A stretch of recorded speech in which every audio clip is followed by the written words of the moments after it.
नमस्कार, आपका स्वागत है द मीडिया हाउस में। मैं हूं आपके साथ सचिन तनेजा और आज आपके लिए लेके आए हैं मणिपुर की एक खास रिपोर्ट, जहां 1 साल से ज्यादा समय से चली आ रही है हिंसा ने उस राज्य को गहरे जख्म पहुंचाए हैं। एक सुंदर और शांत राज्य अब नफरत, बंटवारे और भय का केंद्र बन गया है। आइए जानते हैं पूरी कहानी। मणिपुर में हिंसा की शुरुआत हुई 3 मई 2023 को, जब चुरापुंदू के डिस्ट्रिक्ट में एक ट्राइबल सॉलिडेरिटी मार्च को आयोजन हुआ।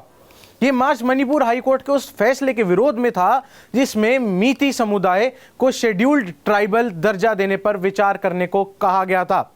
मीती जो ज्यादातर हिंदू हैं और इम्फाल वैली में बसते हैं, और कुकी जो ट्राइबल्स जो क्रिश्चियन और पहाड़ी इलाकों में रहते हैं, के बीच स्थानीय तनाव था। मीती के एसटी प्राप्त करने पर कुकी समुदाय को डर था कि उनके अधिकार और उनकी जमीनें छिन जाएंगी। मार्च के बाद हिंसा चारों ओर फैलती गई, घर जले, मंदिर और गिरजे तोड़ दी गई और दोनों समुदायों के लोग एक दूसरे के विरोध में उतर आए।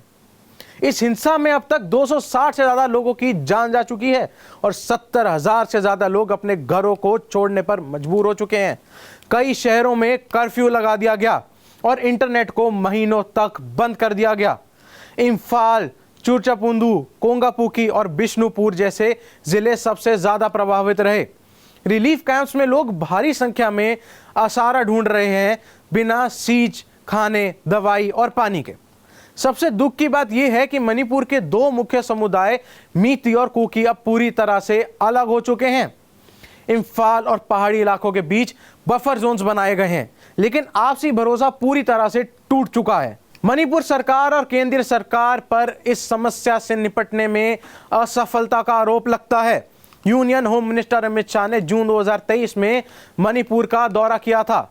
उन्होंने शांति समिति बनाने की घोषणा की, लेकिन ग्राउंड पर बड़ी कोई सफलता नहीं मिली। Chief minister N Biren Singh जो मीती समुदाय से हैं, उन पर कुकी नेताओं ने पक्षपात का आरोप लगाया था। कुकी समुदाय ने उनका इस्तीफा भी मांगा था और कई ग्रुप एक सेपरेट एडमिनिस्ट्रेशन की मांग कर रहे थे। उसके कुछ समय बाद एन बीरेन सिंह ने इस्तीफा भी दिया। सिक्योरिटी फोर्सेस जैसे कि इंडियन आर्मी, असम राइफल्स और पैरामिलिट्री यूनिट्स को तैनात किया गया था, लेकिन हिंसा रुकी नहीं। आज भी कभी भी फायरिंग, लूट और आग लगने की घटनाएं सामने आ जाती हैं। सुप्रीम कोर्ट ने मणिपुर हिंसा पर कई सुमोटो केसेस भी लिए हैं, खासकर सेक्सुअल वायलेंस और महिलाओं के विरुद्ध अत्याचार को लेकर।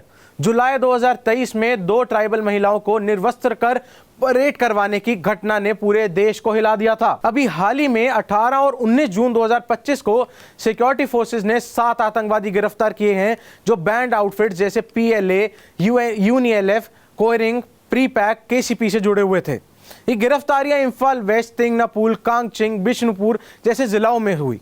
कई लोग एक्सटॉर्शन और आर्म स्मगलिंग में भी शामिल थे। एक महिला कैडर को भी पकड़ा गया है जो बैंड ग्रुप KCP से जुड़ी थी। उनके घरों से हथियार और गोली बारूद भी जब्त किए गए हैं।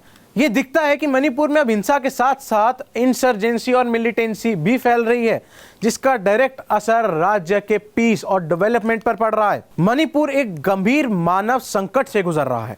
रिलीफ कैंप्स में लोगों के पास बेसिक सुविधाएं नहीं हैं, स्कूल बंद हैं, बच्चों के भविष्य अंधेरे में है, युवा बेरोजगार है और कुछ लोग अपराधी गतिविधियों में फंस रहे हैं। महिलाएं और बच्चियां सबसे ज्यादा असुरक्षित महसूस कर रही हैं। देश भर में मणिपुर के लिए आवाज उठ रही है, लेकिन राज्य में ग्राउंड रियलिटी अभी भी बहुत कठिन है। राजनीतिक समाधान, समुदायों के बीच संवाद और विश्वास बहाली के बिना स्थायी शांति मुमकिन नहीं है। आज जरूरत है एक इम्पार्शियल लीडरशिप, ट्रांसपेरेंसी और इंसानियत की, तभी मणिपुर के बाद एक बार फिर से पुरानी पहचान, एक शांत और समृद्ध राज्य वापस आ सकता है। मणिपुर की कहानी किसी एक राज्य की नहीं है, ये भारत के संविधान और इंसाफ और की कसौटी की है। क्या हम 1 साल बाद भी जवाब दे पाए हैं उन परिवारों को जो सब कुछ खो चुके हैं, या क्या हम अपने रोज की तरह जिंदगी में व्यस्त होकर अपने भाई बंधुओं को भूल चुके हैं? ये थी हमारी विशेष रिपोर्ट। ऐसे ही सच्चाई पर आधारित खबरें देखते रहिए हमारे चैनल पर। धन्यवाद।